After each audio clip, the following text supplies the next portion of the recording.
जय हिंद दोस्तों। आज लोग हम रीजनिंग का सेक्शन नंबर डी डिस्कस करेंगे। इससे पहले हम रीजनिंग का 4 वीडियो ला चुके हैं और चारों एक अलग अलग टिप्स पे है। और इस वीडियो में हम सारे को एक शॉर्ट ट्रिक से डिस्कस करेंगे। आपके एग्ज़ाम में 4 ही 5 दिन बचा है, तो केवल आप ज़्यादा कुछ नहीं, केवल 4-5 दिन अच्छे से पढ़ लो। क्या पता इस बार सिलेक्शन हो ही जाए। आते हैं हम लोग प्रश्नों पे। आपका समय मैं ज़्यादा व्यर्थ नहीं करूँगा। पहला प्रश्न कह रहा है कि लुप्त संख्या ज्ञात करें। मैंने आपको एक वीडियो में बताया रहा होगा कि जब लुप्त संख्या ज्ञात करने को कहे तो सबसे पहले उसमें 4 रूल होता है। 4 रूल क्या होता है? 5 रूल होता है, सॉरी। पहला, या तो एडिशन होगा, या तो सब्ट्रैक्शन होगा, या फिर डिवाइड होगा, या फिर मल्टीपल होगा, या फिर उसकी जो होगा कोई नंबर उसकी पावर n, दैट मीन कि उसकी घात बढ़ेगी। तो अब इस प्रश्न में हम लोग देखते हैं। इसमें देखें 11 के बाद 14 आ रहा है, फिर 14 के बाद 19 आ रहा है। तो मतलब इसमें आमतौर पे हम कह सकते हैं जनरल सी भाषा में कि ये बढ़ रहा है, डिक्रीजिंग मतलब इंक्रीजिंग ऑर्डर में जा रहा है। अब बढ़ कितना रहा है? आप 11 से 14 में देखोगे तो कितना पाओगे? +3। 14 से आप जब 19 में जाओगे तो पाओगे कि यहाँ +5 का ऐड हो रहा है। अब 19 से जब 26 में जाओगे आप, तब पाओगे 7 का ऐड हो रहा है। 26 से आप 35 में जाओगे तो क्या पाओगे? 11 का सॉरी, जब आप 26 से आप 35 में जाओगे तो देखोगे आप 9 का ऐड हो रहा है। क्यों? 26 में 9 ऐड करोगे तब भी। फिर उसके बाद अब इसमें अगली डिजिट पूछा है, तो इसमें विषम संख्या पूछी, देख रहे होंगे आप, विषम संख्या बढ़ रही है। पहले 3 बढ़ रहा है, फिर 5 आ रहा है विषम संख्या है, 5 बाद 7 विषम संख्या है, 7 बाद 9 विषम संख्या है, 9 के बाद कौन सी अगली विषम संख्या है? वो 11 है। तो आप 35 में 11 ऐड कर दीजिए। ठीक, जो आएगा वही हमारा आंसर होगा। हम 35 में 11 ऐड करते हैं, ऐड करें, 5 में 1 ऐड करोगे 6 आएगा, 3 में 1 ऐड करोगे 4 आएगा, मतलब 46 हमारा सही आंसर हो जाएगा। अब 46 ऑप्शन नंबर बी में है, तो ऑप्शन नंबर बी हमारा सही आंसर होगा। आई होप आपको वीडियो समझ में मत आ रही हो। अगले प्रश्न पे आते हैं। एक ये भी अच्छे तरह का प्रश्न है, आपके चाहे जीडी का दे रहे होंगे, चाहे फिर आप कांस्टेबल का दे रहे होंगे, या फिर यूपीएसआई का दे रहे होंगे, उसके लिए भी ये इंपॉर्टेंट प्रश्न है। अब आप देख रहे होंगे इसमें भी संबंधित व्याख्या करने को बोल रहा है। क्या कह रहा है? संबंधित व्याख्या, मतलब कुछ तो ऐसा इन दोनों में चक्कर जरूर है, इसीलिए वो संबंधित व्याख्या के बारे में जिक्र किया है। अब आप देखें कि ये किस तरह इसमें सेट हो रहा है। ठीक, आमतौर पे आप एक बार बढ़ते हुए क्रम में, घटते हुए क्रम में, सब में देख लें। अगर कुछ ना मिले तो देखें कि ये नंबर का जो प्लेसमेंट है कहीं सेम ही तो नहीं है एक में।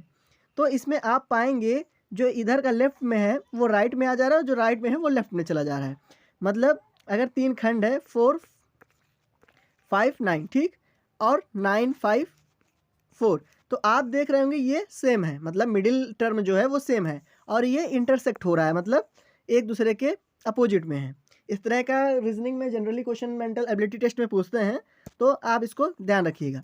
तो उसी तरह आप किसका करेंगे? 387 का। तो 387 का जब करेंगे तो मिडिल टर्म सेम होगा, तो मिडिल टर्म 8 रखते हैं, फिर इसका इंटरसेक्ट यहाँ आ जाएगा, मतलब 7 यहाँ हो जाएगा, फिर 3 इधर चला जाएगा। तो कह सकते हैं कि 783 इसका सही आंसर हो जाएगा। तो ये किस ऑप्शन में? ऑप्शन नंबर बी में है, तो ऑप्शन नंबर बी इसका सही आंसर है। अगले प्रश्न पे आते हैं।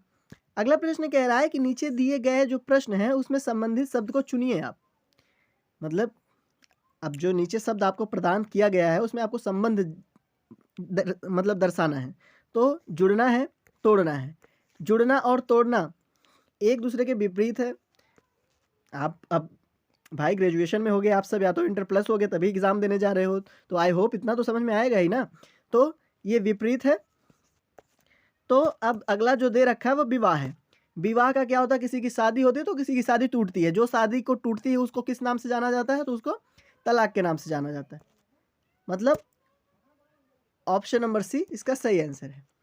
अगले प्रश्न पे आते हैं। अगला प्रश्न कह रहा है कौन सा शब्द अन्य शब्दों से अलग है? तो इनमें कौन सा शब्द अन्य शब्दों से अलग है?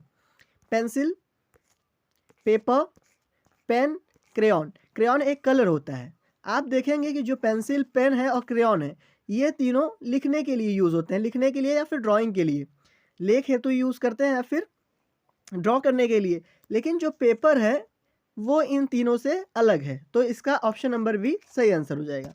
अगले प्रश्न पे आते हैं। अगला प्रश्न क्या कह रहा है? अगला प्रश्न कह रहा है कि निम्नलिखित में से कौन सा वेन आरेख, जो वेन आरेख आपको दिया है ABCD में, उसमें से राजस्थान, भारत, एशिया, इन तीनों के बीच को संबंध को दर्शा रहा है।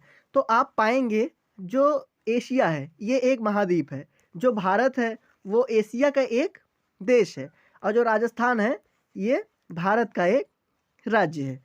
तो पहले, सबसे पहले एशिया, एशिया के अंदर भारत आ सकता है, भारत के अंदर राजस्थान आता है। तो ये जो जिसमें डायग्राम बना होगा ये इसका सही आंसर हो जाएगा। तो ये बी में है, तो मतलब बी इसका सही आंसर हो जाएगा। एक प्रश्न और देखते हैं, ये काफ़ी मज़ेदार प्रश्न है, मतलब कहने का मतलब काफ़ी अच्छा प्रश्न है। BAN है, उसका कोड हमें दे रखा है DCP, मतलब इसमें हिंट दे रखा है कि BAN को DCP के रूप में दर्शाता है। तो पापा का कोड क्या दर्शाएगा? देखिए, इस तरह का प्रश्न जनरली क्या करता है कि शब्द की वैल्यू, मतलब उसका रिप्लेसमेंट की जो वैल्यू होती है उसी को हम लोग को देखना होता है। जैसे BAN है, अब DCP में आ रहा है, आप B से D में जाओगे तो यहाँ +2 हो रहा है। आप जाओ B से D, काउंट करो अपने फिंगर पे, +2 हो रहा है। A से C में जाओगे तो +2 हो रहा है। N से P में जाओगे फिर भी +2 हो रहा है। मतलब कह सकते हैं इन सब में जो रिलेशन है वो +2 +2 +2 का है। तो अब पापा में आते हैं हम। पापा में आएंगे PA में। P के बाद क्या आता है? QR।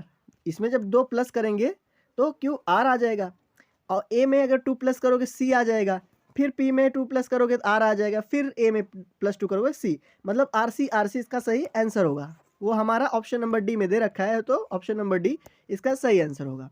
अगले प्रश्न पे आते हैं। अगला प्रश्न कह रहा है कि असंगत आकृति की पहचान हमें करना है। तो इसमें क्या देखते हैं? इसमें सिमिलर क्या देखेंगे? जो असंगत होगी, मतलब जो मतलब इसमें डिसिमिलरिटी दिखाएगा वह इसका सही आंसर हो जाएगा। तो ए में आप देखोगे तो पाओगे इधर सही है, इधर सही है, इधर डॉट है, इधर डॉट है। सिमिलर प्रोसेस, दो तरफ इसमें भी डॉट है और दो तरफ सही है, ये एक दूसरे से मैच कर रही हैं। ये भी सही है, ए भी सही है, दोनों एक दूसरे के अपोजिट है, ये भी एक दूसरे के अपोजिट है। कहने का मतलब है इन तीनों डायग्राम में जो आप पा रहे हो वो एक दूसरे के अपोजिट में सही हैं, ठीक। लेकिन इसमें आप देखोगे इधर डबल डॉट, इधर डबल टिक है, तो मतलब ये सिमिलरिटी तो दिखा नहीं रहा है। तो इधर सिमिलरिटी, ये सिमिलर है, टॉप टू बॉटम सिमिलर है, but left to right similar नहीं है। तो कह सकते हैं कि ये असंगति को दर्शा रहा है। तो हमारा सही आंसर क्या होगा? आंसर नंबर डी हमारा सही आंसर हो जाएगा।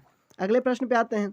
अगला प्रश्न दे रखा है कि नीचे दिए गए शब्दों को पद क्रम में, अनुक्रम में हमें व्यवस्थित करना है।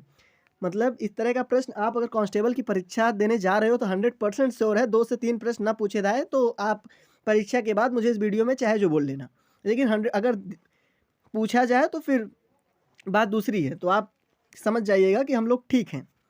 अब इसमें कह रहा है कि वो शब्द का हमें पद क्रम के रूप में अनुक्रम करना है जो व्यवस्थित ढंग से हो। तो आप पाएंगे जैसे सर्वोच्च न्यायालय है, ठीक, और उच्च न्यायालय है, फिर ग्राम पंचायत है, फिर जिला पंचायत है, फिर तालुका पंचायत है, ठीक है ना। अब इसमें क्या है जनरली आप समझिए, इसमें सबसे बड़ा क्या है? 1 नंबर। उसके बाद कौन सा है? दूसरे नंबर पे उच्च न्यायालय आता है, तीसरे नंबर पे कौन सा आता है? जिला न्यायालय, और चौथे नंबर पे तालुका, और 5वें नंबर पे ग्राम पंचायत, ठीक। या तो इसका सही आंसर 1 2, मतलब सर्वोच्च न्यायालय 1 2 4 और 5 3 होगा, या तो फिर इसका आंसर इसका जस्ट अपोजिट होगा। तो अपोजिट का सबसे पहले कौन सा है? सबसे मतलब जो सा छोटा है वो कौन सा है? ग्राम पंचायत। तो ग्राम पंचायत का सीरियल नंबर क्या है? 3, ठीक। सबसे छोटा 3 किस में है? मतलब ऑप्शन नंबर ए कैंसिल कर दीजिए क्योंकि BCD में 3 है पहले। उसके बाद कौन सा है? उसके बाद है तालुका पंचायत, उसके ऊपर आती है। तो आप तालुका पंचायत के लिए उसके बाद 3 के बाद 5 आ रहा है, तो आप 5 किस में है? केवल बी में है, बाकी सब में नहीं, मतलब सी और डी भी कैंसिल हो गया। तो कह सकते हैं कि हमारा जो ऑप्शन नंबर बी है वो हमारा करेक्ट आंसर हो। अगले प्रश्न पे आते हैं। अगला प्रश्न पहले देखिए कथन दे रखा है फिर निष्कर्ष। इस तरह के प्रश्न में आप क्या करोगे बच्चों, इसमें जब आप सॉल्व करना तो निष्कर्ष पहले मत देखना, मेरी अगर राय मानना, क्योंकि मुझे इस चीज़ का अनुभव है। मैंने भी काफ़ी ज़्यादा मात्रा में इसकी पढ़ाई की है, तो आप मुझ पे थोड़ा ट्रस्ट करिएगा कि ये निष्कर्ष जो होता है उसको आप नज़रअंदाज कर दें। और जो कथन है आप उसको पढ़ते हुए अपने दिमाग में उसके नकारात्मक और सकारात्मक दोनों प्रभाव को या फिर दोनों पक्षों को कह सकते हैं कि आप रखें। जैसे इसमें है कि प्रत्येक मंत्री एक छात्र है, जो इस कथन का मतलब है कि प्रत्येक मंत्री एक छात्र है। तो आपको इस प्रश्न से सीधा समझ में आना चाहिए कि जो ऐसा कोई छात्र नहीं है जो मंत्री ना हो। सीधी-सी बात है ना कि प्रत्येक बोल रहा है तो इसमें तो ऐसा कोई छात्र ना हो जो मंत्री हो। दूसरा कह रहा है प्रत्येक छात्र अनुभवहीन है, मतलब उसके पास अनुभव नहीं है। तो इसमें इस जो दिया गया है इसमें ऐसा भी कोई छात्र नहीं जो जिसके पास अनुभव हो। मतलब दोनों पक्ष तो आपके समझ में आ गए। इसके मतलब दोनों, पहले का अर्थ ये है कि सारे छात्र मंत्री हैं, दूसरे का है कि सारे छात्र अनुभवहीन हैं। तो अब निष्कर्ष को पढ़ेंगे। प्रत्येक मंत्री अनुभवहीन है, प्रत्येक मंत्री अनुभवहीन है, क्योंकि जो उसमें छात्र हैं वो मंत्री हैं। बात आप समझ रहे हैं? तो जो छात्र हैं वो अनुभवहीन हैं, तो कह सकते हैं कि इसमें जो ऑप्शन नंबर ये है ये गलत होगा। रीज़न आपको पता है कि जो छात्र हैं सब वो मंत्री हैं और प्रत्येक मंत्री अनुभवहीन है। ठीक, अगला सेकंड ऑप्शन देखते हैं। कुछ अनुभवहीन लोग छात्र हैं। इसमें दे रखा है प्रत्येक छात्र अनुभवहीन है, हर कोई छात्र अनुभवहीन है, तो कुछ अनुभव छात्र लोग, तो ये भी गलत साबित हो जाएगा। रीज़न क्या है? क्योंकि प्रत्येक मंत्री अनुभवहीन है, ये बात तो सही है, इसमें कोई दो राय नहीं है। क्योंकि जो प्रत्येक मंत्री हैं वो एक छात्र हैं और प्रत्येक छात्र एक अनुभवहीन है, तो छात्र और मंत्री का संबंध एक दूसरे के सापेक्ष है। तो ऑप्शन नंबर ए, सॉरी मैंने थोड़ी देर पहले कहा कि ए गलत है, इसमें ऑप्शन नंबर ए मतलब सही है। ए का मतलब जिक्र किसी में किया है कि निष्कर्ष सिर्फ एक निष्कर्ष सहमत है, तो ऑप्शन नंबर ए सही है। अगले प्रश्न पे आते हैं। अगला प्रश्न कह रहा है कि लुप्त संख्या ज्ञात करें। लुप्त संख्या ज्ञात करने की विधि क्या है? या तो ऊपर से नीचे आए या तो फिर दाएं से बाएं जाए। तो इसमें दाएं से बाएं आएंगे। आप 73 8 में बहुत बड़ा गैप पा रहे हैं, तो इसमें आप कह सकते हैं कि कोई संबंध नहीं है। 49 11 जाओगे फिर भी नहीं। इसमें देखो जो संबंध बन रहा है वो दूसरे क्रम और तीसरे क्रम से बन रहा है। कैसे? इस प्रश्न में जब आएंगे हम तो क्या पाएंगे? अब देख रहे होंगे कि जो 11 की वैल्यू है और 6 की वैल्यू और 29 की वैल्यू है, इन तो तीनों में आप देखेंगे जो 29 है ये इंटू 2 होकर 58 आ रहा है और 6 जो है इंटू 2 होकर 12 आ रहा है। तो जनरल सी बात है 11 इंटू 2 करेंगे तो इसमें जो आएगा ऑप्शन नंबर डी हमारा सही आंसर होगा, 22 आएगा। आई होप आपको वीडियो पसंद आए। अगर ना पसंद आए तो इसमें क्या कमी है आप कमेंट सेक्शन में ज़रूर बताइएगा।